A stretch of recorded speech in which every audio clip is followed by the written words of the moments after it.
got a report from a medical doctor that's 2 years old. You don't know how reliable it is. You don't know as a mediator.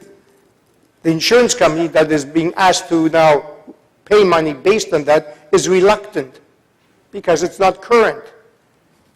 So you work with what you have and you still move along, but it's an obstacle. An examination for discovery has already been conducted at the time it comes to mediation. That means all the evidence of what the plaintiff has to say, and that's what I'm saying about the Romeo and Juliet, they've got it all under oath, recorded, transcribed, and ready to go. So if the plaintiff has misstated or misstepped, that's a problem. If the plaintiff has, because what will come out a lot of times is that you've had an examination for discovery, the plaintiff will tell you, since this accident, my neck has hurt so much, I cannot drive. Then what do you think the insurance company does? They send out their investigators, and they watch the plaintiff, and then they have a video that sometimes they'll give me a heads up, defense counsel will call me, or just before mediation saying, I intend to show a video. I might be showing a video, just depending how the mediation goes. But giving me a heads up as mediator that they have some credibility issues and they have some potentially damning information. So if the plaintiff had said on discovery, I can't drive because my neck hurts, and the plaintiff says that impacts upon his ability to earn because he can't drive, and let's make this up, he's a delivery person or drives a cab, well, here's a video of him driving the midnight shift. I've seen that. Because, they will spend, as I said earlier, no amount of money to fight you and not a penny to appease you if they can. And it's just across the board. So that's how the insurers go with regard to tort. Now, in that tort system, we have a threshold, meaning before you can sue for personal injury, for compensation for your injury, you have to pass a verbal threshold, which now in its diluted state reads, you have to have a permanent serious impairment of an important physical, emotional, or psychological issue or factor. So it's got to be permanent at the time of trial. So it could be permanent but not serious. It could be serious but not permanent. It could be permanent, serious but not important, but not an important function. Host of permutations and combinations. So if you pass that threshold, then you have a $30,000 deductible. So the first $30,000 of compensation, which is not told to the jury, it comes off. So if the court should award you $40,000 for your injury, you only get to see $10,000. $30,000 is your contribution to the insurance company. But of course the jury doesn't know. So it's ripe for people to come to settle because there are a lot of hurdles and obstacles. Let me go away from the tort because I can go on for hours. Let me go about, there's an accident benefit schedule, which is the no-fault scheme, which if you don't make a claim from your own insurance company for accident benefits, you are not entitled to sue the tortfeasor. So you have to make a claim first with your own insurance company, and then puts the plaintiff, and his own insurance company at odds. Because, as I said in the beginning, they're the ones you bought your policy from. But it's standardized. These are legislated policies, not that one company can give you a different policy or you can buy a different policy. That's why I say to you, it isn't so much disreputable, it's just how they adjust and handle the claims that come in. Some are tougher, some are more amenable, some are just better employers, and some are worse employers. That's about the difference. But the benefits that you can potentially get, and they've been diluted, and there's further talk of dilution. But right now, at the current state, since 2010, for loss of income, before you even get for your tortfeasor, without having to show who's at fault for the accident, you're entitled to 70% of your gross income, so long as you cannot do your job. That's sort of the overall thing. And you're entitled to receive that except for the first week, because the presumption is that if you're off a week, your employer may pay you for that week of absence. But except for the first week, they'll pay for 2 years.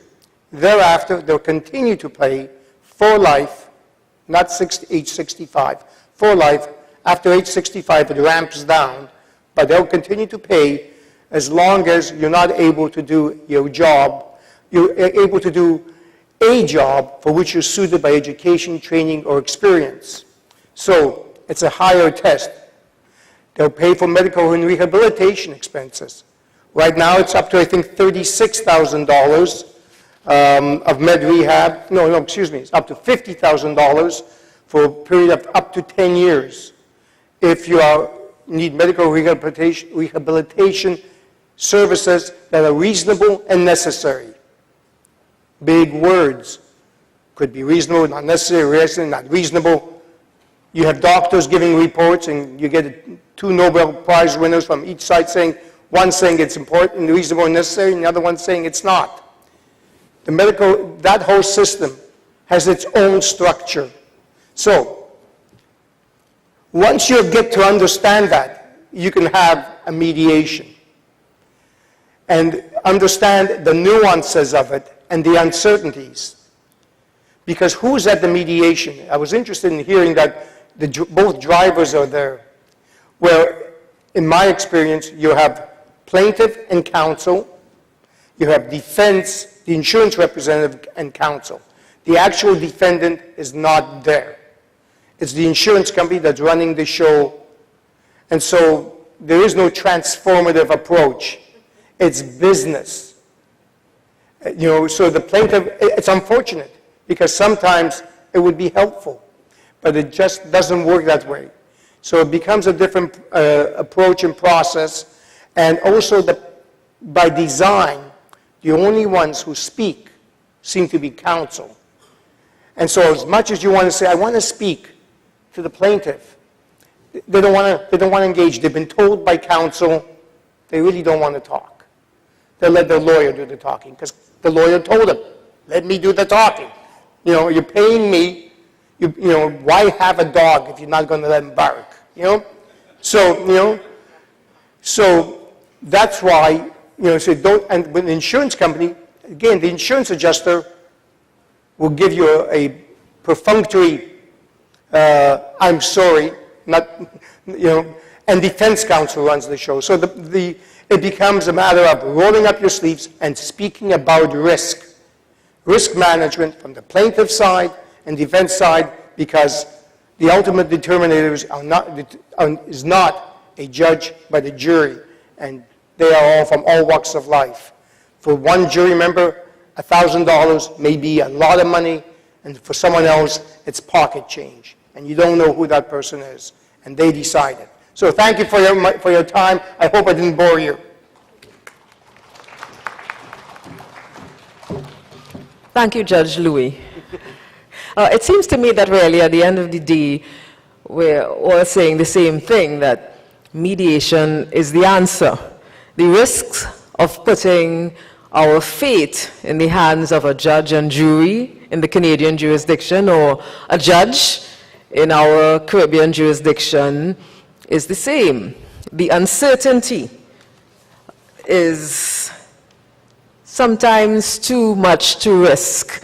And at the end of the day, the stakeholders, whoever they are, whether they are the insurance company, the plaintiff, those who have been injured, whoever they are, at the end of the day, we decide our fate if we involve ourselves in the process of mediation. Any questions?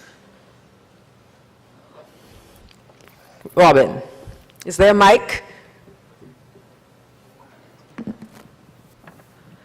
Please identify yourself and let us know to whom your question is being directed. And our poor panelists are squinting because they can't see who's talking to them. So Robin, maybe come forward a little bit, please. There's no mic. You want to come? Mic is coming. Here it comes.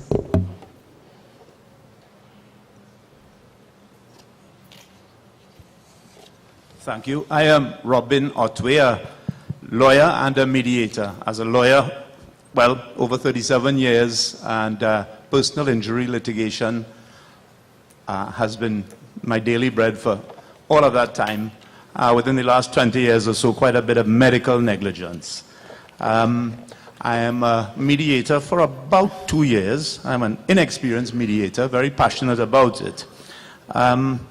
One issue as a mediator I find difficult to deal with is when you have an injured party is claimant, to what extent do you express sympathy for that person's state, the fact that they may be in a lot of pain on the date they come to the mediation, without alienating the opposing party? I did a role play before I was certified, and I was told that my failing, one of them anyway, was that I did not express any sympathy towards somebody who had a back injury, because I felt the need to appear neutral at all times. That's one issue. Well, let's tackle that. And who do you want to answer that question? Which one? Well, I leave it up to the panel. I think John dealt with that initially, the issue of sympathy, I believe. Okay. On many occasions, you have parties come into the mediation with injuries. Yeah. The thing is that you want the party to be comfortable. Sometimes they can't sit for long periods. Correct. So I would say to the party, if you need to stand or you need to walk around, I have no objection.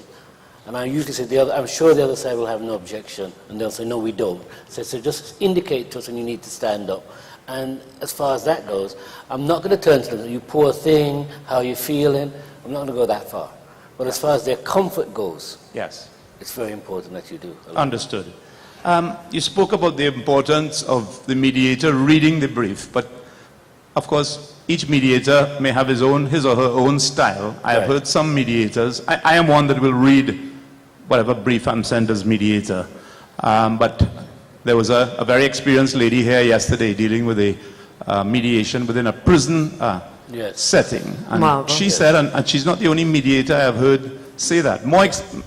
Mediators far more experienced than myself, I've heard them say they'd rather the story come out before them during the mediation process. And they may only superficially, briefly read the papers or not at all.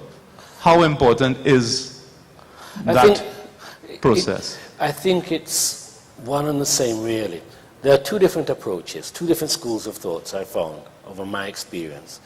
Some mediators want to read as much as possible about the matter before they go in there, and there are other mediators that tend to know as little as possible.